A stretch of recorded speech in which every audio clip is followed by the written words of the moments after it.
Hanoi landfill struggle to deal with increased garbage. Hanoi almost all landfills in Hanoi are bursting point overloaded with garbage and causing a serious headache for local authorities.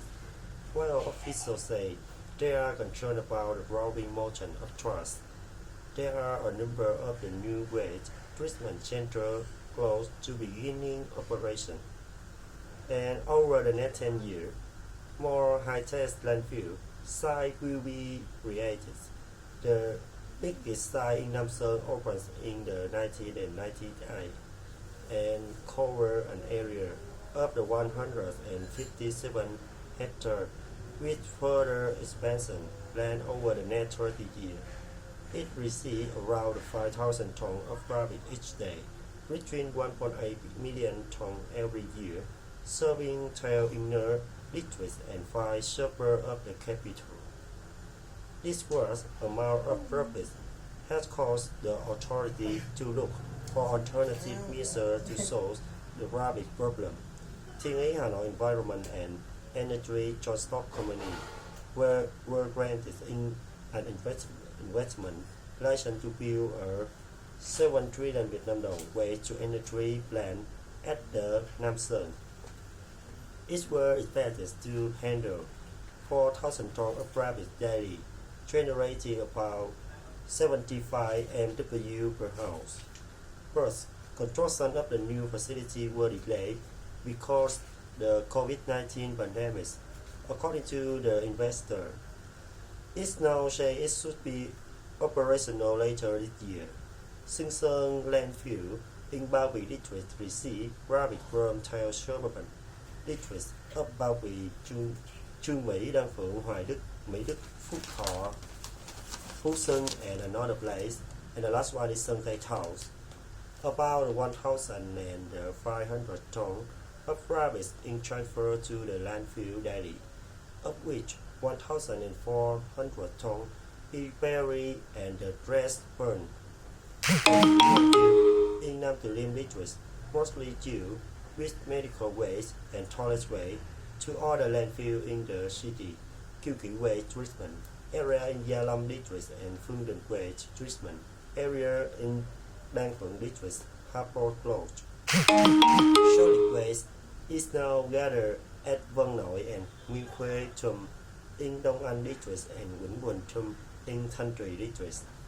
However, only the Nguyên Khuê Trùm is now able to get rid of most of the volume of waste.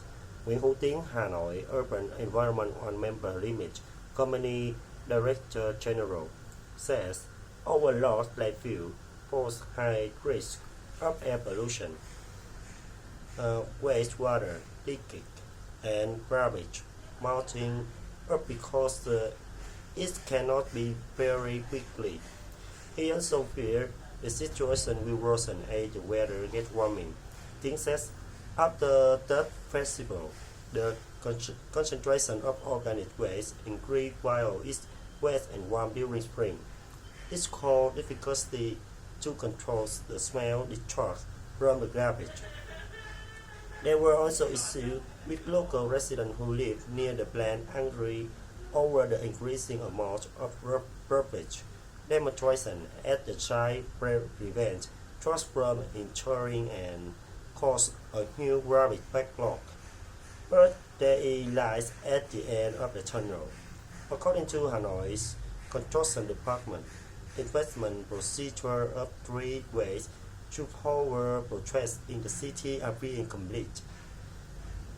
The 3 projects are in Sơn Tây, Towns and Ba Vy districts and can handle an extra 3,000 tons of rubbish each day.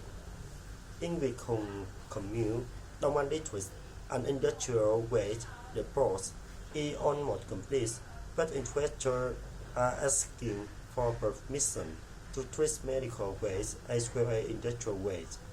If government approves their proposal, the plant would start operating in July. Representative of the Viet plant says. Nguyễn Trúc Anh, Director of Hanoi Planning and Architecture Department said that by 2030, Hanoi plans to have a 17 waste treatment area. The municipal authority were stepping up land clearance to make room for waste treatment projects and calls for investment including Châu Cang in Phú Xuyên District, Phù Đổng in Gia Lâm District, Đồng Ké, Núi Thon in Trương Mỹ District, Đông Lỗ in Ứng Hòa District, Lại Thượng in Thạch Thất District, and Hợp Thành in Mỹ Đức District. The waste treatment area range from the 4 hectare to the 20 hectare with the capacity of the 500 to the 1,200 tons of garbage daily. And says, under the plan, more waste treatment plant would be built in Hanoi to have reduced the distance from the place where garbage is gathered to the place where the garbage is treated. The distance is about 10 to 30 kilometers, so garbage would not be carried through inner city area. Nguyễn Trọng Đông, Vice Chairman of Hanoi People Committee, said the city asked a relevant agency to have solved difficulty for the waste-to-energy plant projects. Authority in districts of Sóc Sơn, Ba Vì, Sơn Tây, Thổ, and other districts with waste treatment projects were asked to speak up land clearance to make room for the projects themselves. He added, with such a huge amount and increase in volume of garbage, Hanoi is identified to key solution to the issue. While the city is looking for investors who can incorporate modern technology in their waste control method, they are also asking the public to ensure they categorize garbage as source and work together to improve waste management for future generations. That's all.